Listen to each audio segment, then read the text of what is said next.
year 3. And Okay. you While had you're Apple do that when you looking were there at the at the mall, or numbers, Mike, Mhm. and this is so powerful. While you're looking at that, just think if you get even a portion of the way there, and then you've been reckless with two hive settings, and you're getting there, whatever you've grown your account up to, and then it's gone because of a market Back trend to that start. absolutely can happen, right? Yep, back to square one. And Yeah. that's the problem. That's absolutely the problem because people are just trying to rush this process. They're not taking the time because you guys are going to get there eventually. And then the end of year 3, this is 2 million. Now, oh.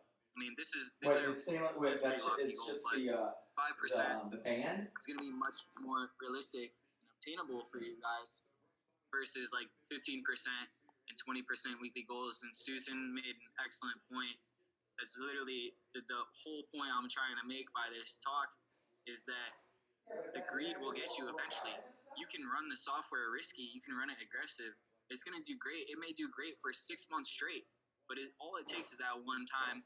It brings you all the way back to start. So the more times you can avoid having to go back to start and just continue growing and growing and growing, the faster you're going to get to these numbers, guys. Really, I mean, like I said, once you get to a sizable account, like 20,000, 30,000 in an account, you're going to be making some really good money. So don't rush the process, guys. Take your time and take advantage of this opportunity. I mean, you guys can refer 3 people and get your membership for free, or you can go further than that and you can reinvest your residuals into the software. So what we've done, guys, on the website here, on the Market Hackers training site, we have updated the settings. And I want to go over some of these settings with you and explain why we've updated these settings for you. And then also, I want to give you guys some instructions on what you can do if there's ever a time in the future where your software gets into some sort of uncomfortable drawdown, because a lot of people they wait until their software gets in trouble and then they try figuring out how can I get out of this when you really want to know from the start. So I'm going to give you guys some tips and tricks on how to manage your software to save your account if you do get into trouble. But the best way you can stay out of trouble is by being proactive and by running conservative settings from the start. You can always adjust your settings They only need to more last aggressive, like 2 years. but it's really hard to come back. But to I it do once like the way you already find yourself in rationalize trouble. So, spending money. It yeah, we just want to start is from the kind of beginning. neat. So for smaller accounts, guys, accounts below $5,000 or larger Wanna conservative accounts. Before you finish these settings, or before you get into this, do you want to mute? I still don't have the ability to mute. There's just 3 people that are doing background. I think I see them. Okay, I think I got them. Okay, great. You do get very creative. Yeah, thanks for that. You Yeah, do get very creative. I can't in ever your like descriptions as to think why when there's like you have to background noise purchase going on something. anyway. So I will give Yeah, you and this that. is super important for everybody to catch because they're Yeah. yeah. In fact, you made me want yeah, to so do that. I should go out and buy what we've done, guys, is we put out some conservative recommended settings here for smaller accounts. Really below $5,000, or if you want to run large conservative accounts. I know there are people who have much bigger accounts and they don't ever want to see their large account in 20% drawdown. They just wanted to they're looking more for like 5 to 10% a month, right? They want very conservative growth. So what we've done is recommended this ring here, this Euro USD, USD JPY, and Euro JPY ring. And the reason why we have this ring listed is because these pairs in general are less volatile versus some of the other pairs like Euro, Odd, and AJ and stuff like that. These pairs are not known for making huge moves in one direction without a pullback. Euro USD, especially, I've traded this pair almost exclusively for a year. And I literally watched it every single day and night for 6 months straight when I was learning a new strategy.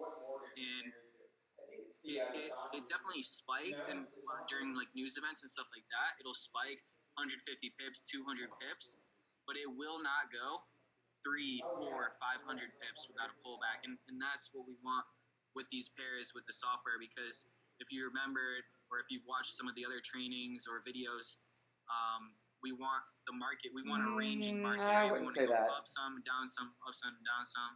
You When know it what? goes straight in one direction, that's when we take on the most drawdown. So these pairs are not as volatile. And then, Okay, so we I would give her about a recommend that 9. you use, All right, you know, no like higher than a 9. 0.01 And lot I size don't know per whether I like her 1,000, personality or or you not. could She's even just go kinda less than that, really, 0.01 like, per she's 1,500, almost like 0.01 per Catherine. 2,000. Like She's I said, kinda you to can always herself, turn like, up your settings really? at any time you want.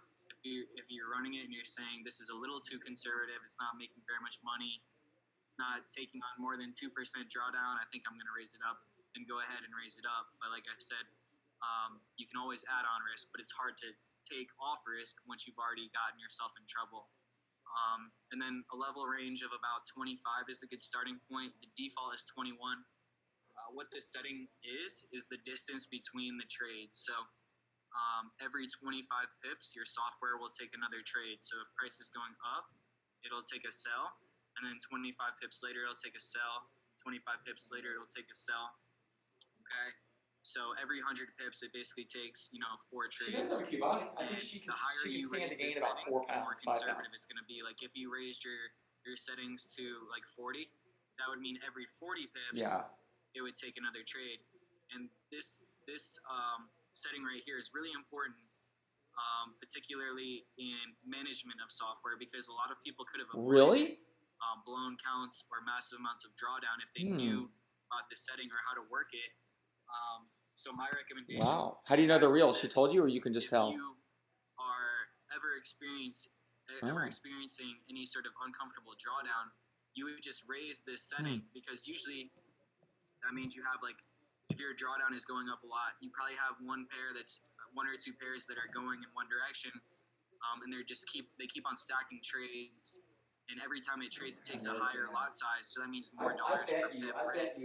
So if price jumps like 100 pips and it just keeps surging, it's going to put you in a lot of trades and a lot of drawdowns. So we want to space out the distance between these trades so you can bump this up to like 40 or 50, and then that way, once price like reaches a peak or reaches a bottom, then it'll turn around. And on weekends, You're not in as many trades as you would be, because the software will go all the way up to like 12 trades on one pair.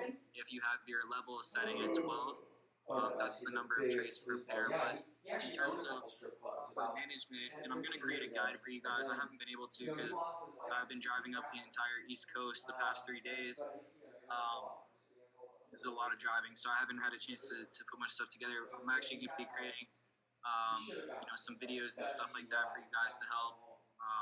And that way you can revert back to this at any time, or if any of your team is ever in trouble or drawdown and they need help, you can send them the video. But what I'm thinking of is if your software goes to like 10% drawdown, you change your range setting to 35.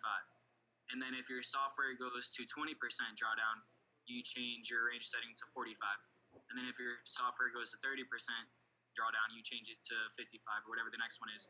So that way, each time your drawdown's going up, you're changing the distance in between the trades, and it's not gonna take on as much drawdown for you. And then when price finally reverses and falls back the other way, you'll be able to get out of those trades safely. Another way you can manage it if you're getting an uncomfortable drawdown is you can turn off the auto trading so that you don't get into any more trades. And then once price reaches a peak or a bottom, or what you feel like is a peak or a bottom, then you can turn it back on. But to do that way, you probably would need to have more of trading knowledge, because you'd have to be able to identify support and resistance zones. So that one's a little trickier. I think the easiest way is for you guys to adjust the level range, because then if you guys don't know anything about Forex, you would be able to do that. Okay. And then so for moderate settings with one ring, you can do 0.02 per 1,000. One of the messages we blasted out the other day was a short video by Matt Ward.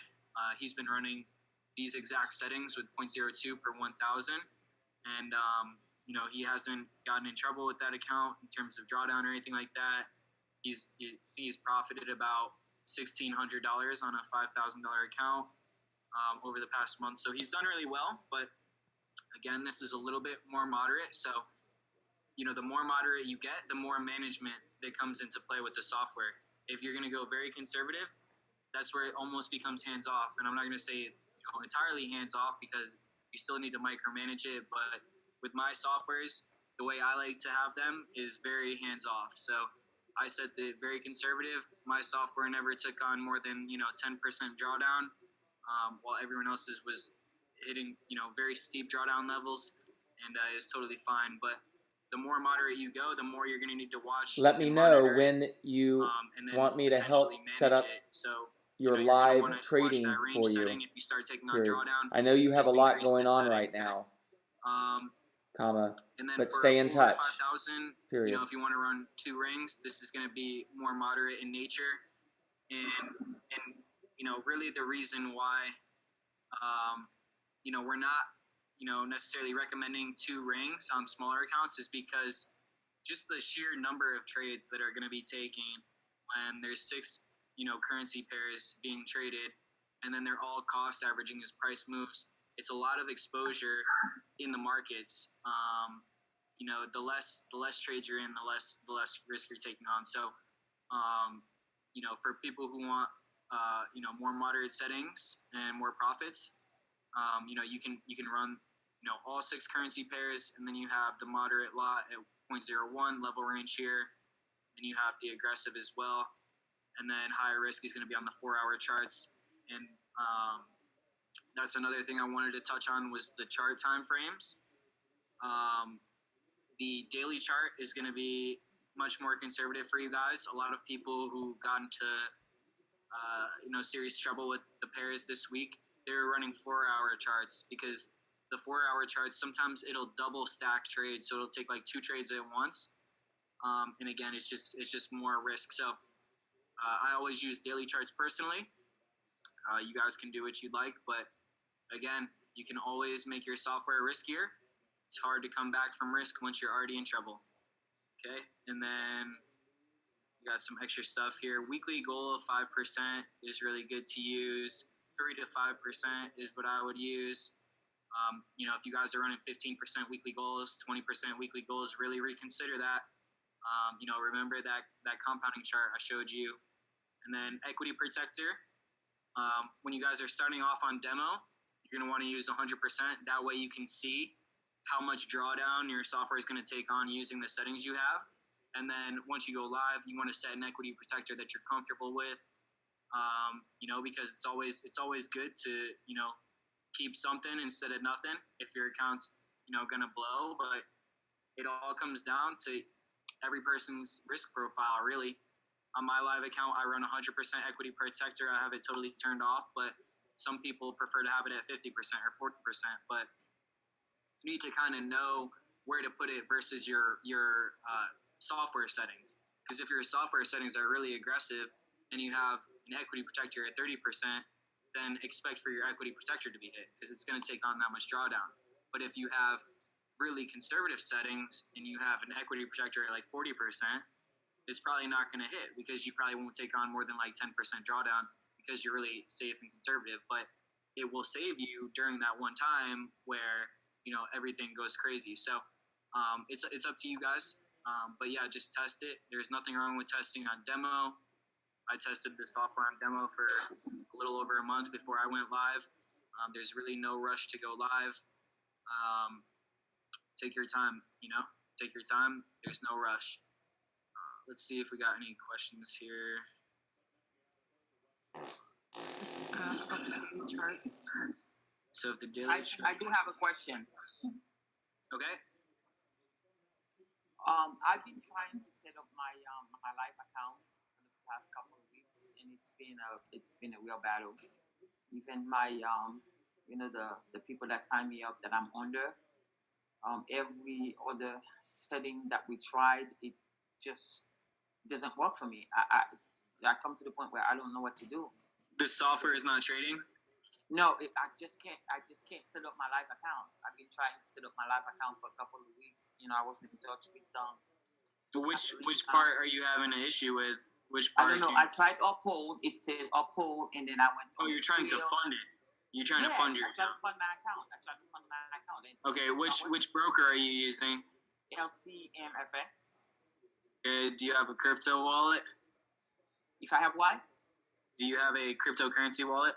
I've been trying to set that up, and you know, whatever the setting, the steps to go through, and when it comes to fine, you know, verifying my identification, you know, they So you're having trouble getting verified on Uphold. No, I mean, I get verified and it says everything is good. And then when I go and try to set up to add my money onto the account, and it asks me to verify myself again. Okay, so that's an issue with Uphold.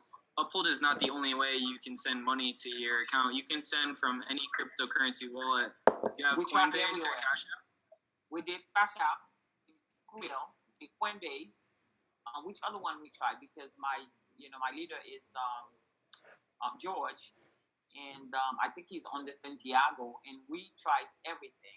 And even Catalina said that, you know, everybody else is able to do their things. I said, I don't understand. I'm the only one. I've been trying so hard. Yeah, I mean, have you ever sent cryptocurrency anywhere before? I have AWS mining, and I have Boba. So you have money sitting in a cryptocurrency wallet right now that you can't transfer? Yes. I tried everything. Like he and you sent it to the LCMFX wallet address that they sent you in the email? Everything. Honestly. I tried everything. Like I even have my leader, he came to my house and tried to set it up for me. Almost 10 hours we spent, and it keeps sending us back again. Verifying. What's telling you to get verified? My thing when I sent my what thing? Uphold, LCMFX, Coinbase? You're not being clear. Okay, LCMFX. Okay. So they sent me to Uphold, and then we went to Coinbase, and then Coinbase sent us to something called RT, and then we went to RT, and RT gave us a verification code. We went back to Coinbase and put everything back in there.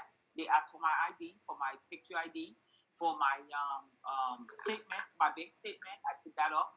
They verify it, and then they send me an email says, okay, I accepted it. They said, you know, everything is good, so you're ready to trade. You're ready to to fund your account. And then bang, I click on the fund account. Then it asked me to identify myself again. On where? Coinbase?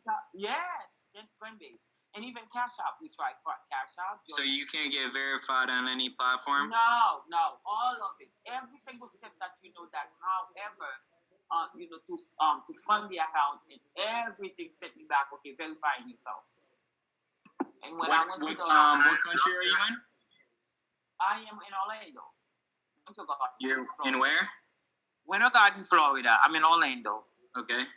Yes. All right, so you just can't get verified for anything. I don't. Yes. And I'm like, I'm so worried. I said I already paid for my subscription. Well, you don't need to be worried, because there's obviously going to be a way for you to fund it. Everyone else is able to fund it, so there's just an issue somewhere in the process. So I'm ready to pay for my subscription. But yeah, I understand. It's useless for me. I understand, sir.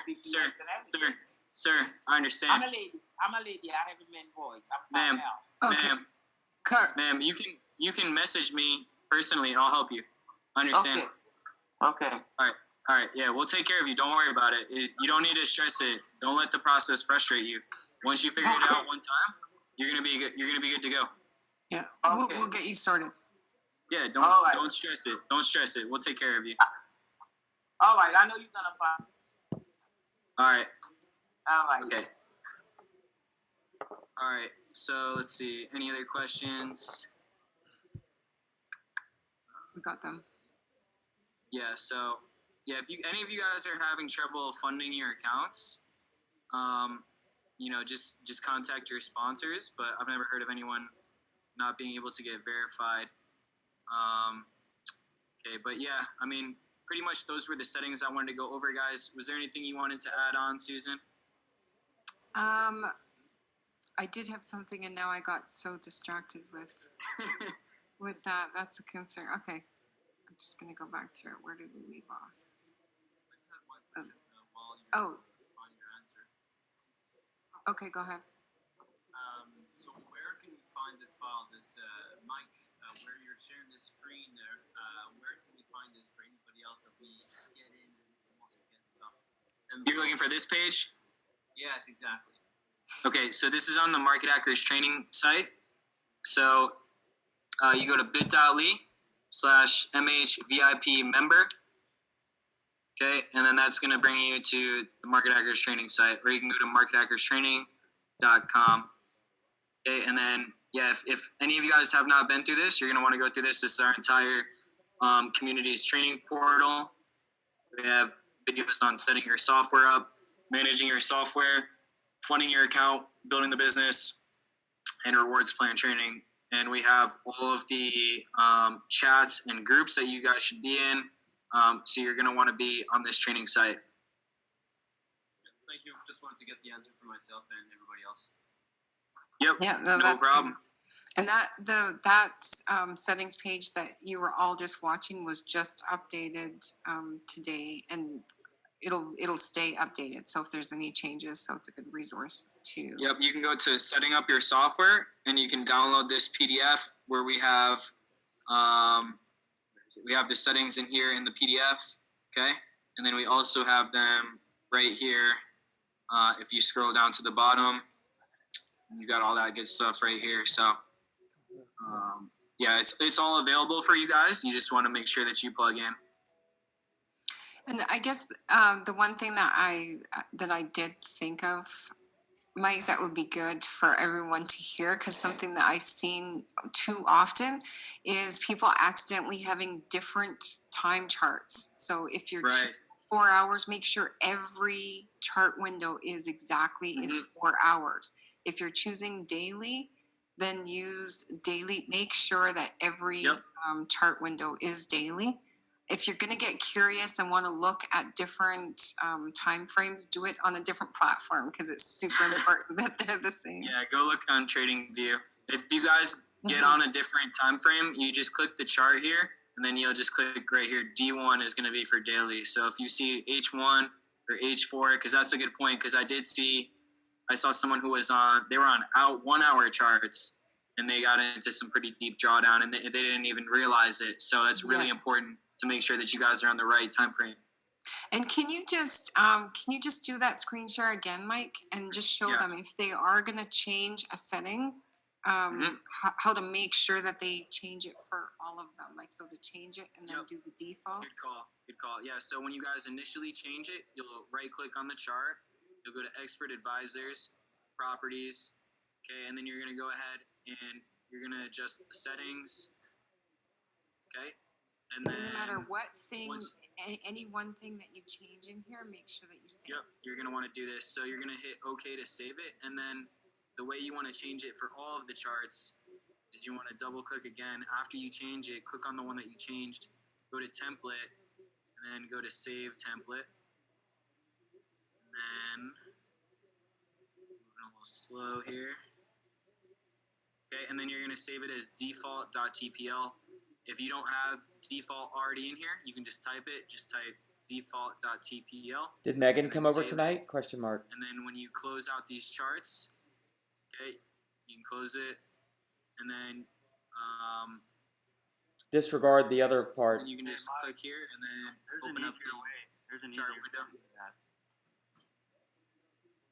Like, there's an easier way to upload that. If you go to that last tab right next to the clock, you can just click on the chart and load the default template instead of closing all of them. Oh, onto this little clock right here. Other one to the right. The icon to the What right. is it? It just refreshes all the charts at once. No. Yeah, click on that.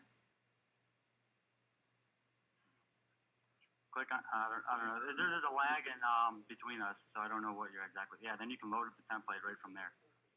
So if you click on a chart, then you just load default. It says default. It'll load on all the chart windows?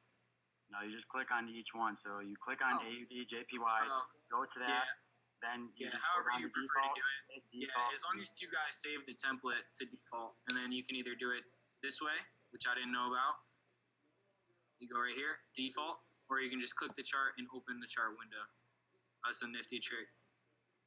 Yeah, I didn't know that. Cool. We learned I something. didn't know that. You learn something new every day. I didn't know that either. I love this one. Woohoo. Yeah. Thanks, Most man. importantly, make sure Forex that camera will be coming out with tips and tricks on MT4. Forex There's plenty camera. of them. Yeah, I had a great time meeting you in Atlanta, my man. That's awesome. Yeah. So, all right, we all learned a new trick here together.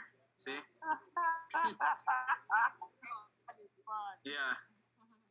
I have a question for you. Yes, sir. I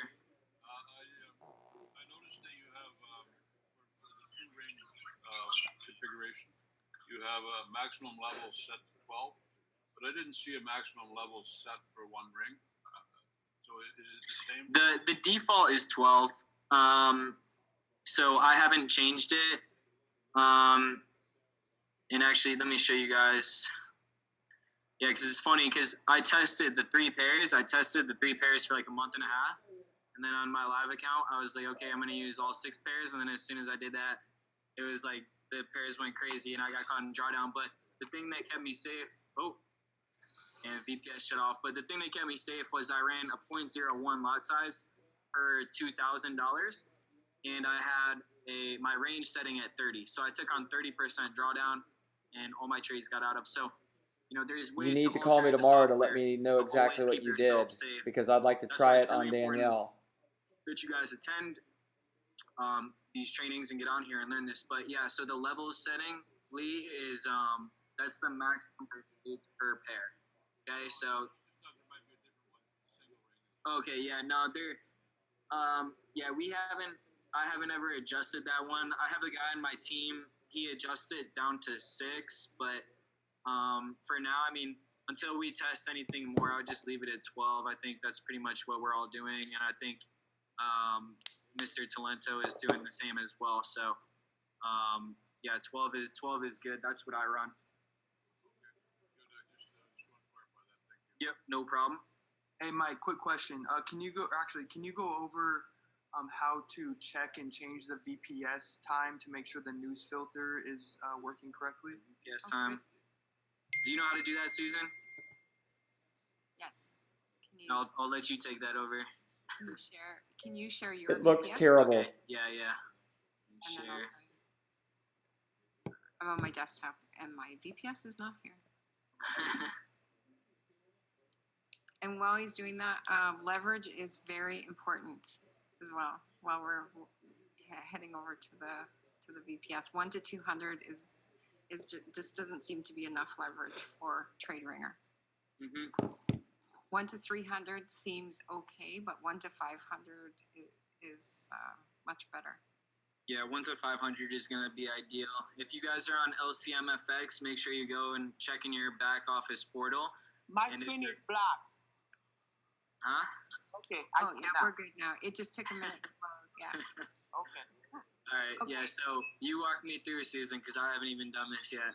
Okay, so if you click the double square so that your MT4 is minimized, like not completely minimized, but just smaller. Yeah.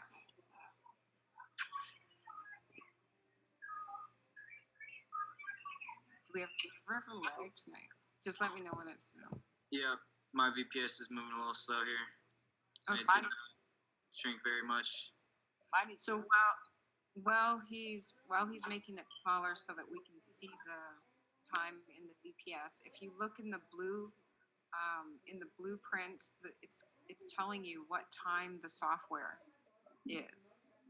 So you'll see right in the blueprint it says TradeRinger, and then it says status weekly goal reached, and right below that it has the time, and it'll always have the present time right there.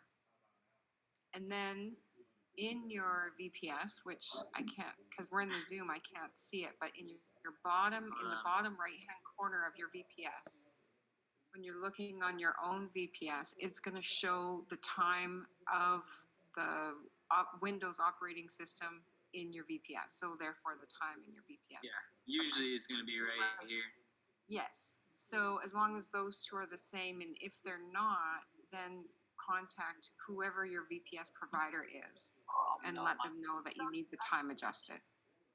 And you can change it. Probably not tonight. If you Danielle's go calling me into- after the call, and then I'm gonna head right to bed. so you right click in the bottom left hand corner or go into the windows.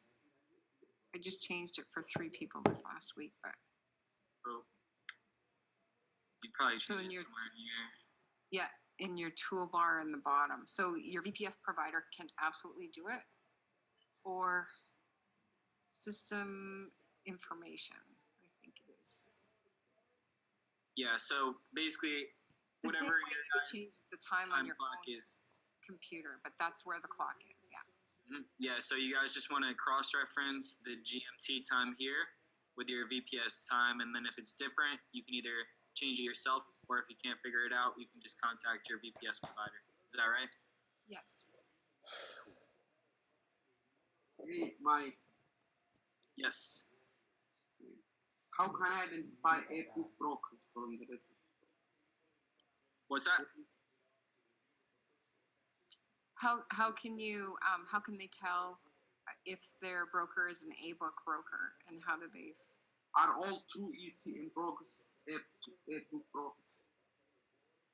Well, what you can do, I mean, the broker that we all use is LCMFX. That's the broker I use. No, I used to use another broker called Xtrader. I was wondering if it's A2. Most brokers are gonna B-book you, because most brokers are gonna try to they're not necessarily gonna play fair all the time. So But is there any way that they can know? you could ask them, but they may not always tell you the truth. You'd ask them if they're giving you A-book feed or B-book feed, but we don't know how to, we can't really verify unless we run a software on the broker that's going to let us know if they're using a virtual dealer plugin or not. So, yeah, you can ask them, but I would just really use LCMFX. There's no reason to, use another one in my mind. Do you broker cover swap account? Hopefully, you have the Florida State baseball game on. Swap fee? Swap free account. A swap-free account? You mean an account without swap fees? I think he's talking about Islamic accounts. Islamic accounts? Yes. Okay. Um, I know Yeah, I that don't LCMFX has that built into their system, and we're working on getting people access to that. okay, cool. Okay, that Good to would know. be good. Yeah, so we'll have Islamic accounts soon then, I guess, for LCMFX, but what you can really do, you can ask the broker questions, you can look up reviews for them online. There's so many brokers out there. And then you can test with a small amount of capital, see if there's any manipulation or anything like that. But yeah, once you find a good broker, no need to really change that up. Thank you. Anybody else? Any other questions? This was really good. Thanks, Mike. Yeah. Everybody really, especially after the couple weeks, I think it was really important to come full circle this. Yeah, and I'm going to create a training video for you guys that is going to go more in depth on this too. I'm going to illustrate it on the charts. I just haven't had time to put together the video yet because I've been traveling. So we'll give you guys some instructions on that. But just remember, overall, what we talked about today is stick to conservative settings and work, focus on the consistent compounding. Get your 3 and free. That way you guys don't have to pay any membership. And then because after that, it's all profit. There's no rush. I like to think of my software account as like my bank account on steroids, or like an investment account on steroids, and I just add more and more money to it, let it slowly grow over time. And take the perspective of protecting your profits, and you don't Yes. even need to leave your entire balance in the active account that you're trading on. You can take out, even once a month, you can take out a percentage, maybe at least half of your profits, take them out, and it just takes I think 30 seconds for it to transfer into another account, even inside your broker, and then Yep. just save that there. And even if you did get into a situation of drawdown, you could always shoot that back over for equity. I'm all That's about true. just protect your profits. They're pretty valuable. So if Yeah, you that's keep that a really in smart mind, suggestion. What I right? actually do is when I make 100% on my account, I like to withdraw half of it, like you said. So, like if I had 1,000 in the account and then I made 1,000, I would take out 1,000. That way, I get my seed money back out, and then the rest is all house money that I made as profits anyways. So, if I were to lose the whole thing, I didn't need money in actuality because I already took out my money that I used to invest originally. If that makes sense to you guys. Don't get greedy. And somebody asked about Stephen asked the difference between when you trade on daily charts and 4-hour charts. The first difference is the software is looking at the market over a longer period of time, the daily charts. So it's looking at a bigger picture of the ups and downs. So it's going to be more conservative. It's going to be more precise with the trades that it takes. So there's going to be less drawdown and possibly less profit as well. But at the end of the day, you might end up with enough less drawdown that your profits are higher. Did I explain that clearly enough? Yeah, that was great. So that's the difference. It's definitely safer, regardless. Yeah, safer and less trades. 4-hour, I've seen it. What it does, a lot of times it stacks double trades. It'll like open up 2 trades at once versus where the daily chart would only open up 1 trade. So, I'll be honest. I've been running 4-hour charts. All my various tests, I've been running 4-hour charts. I ran daily charts for 1 week, and then I switched back. But I'm kind of leaning because and just to give all of you guys some perspective, a whole bunch of us leaders took not only our own experiences, but then the experiences of many of our customers, and we just got to really talking. And so you're not just hearing from. I mean, Mike is brilliant with his experience and these settings, of course, and he shares it with you.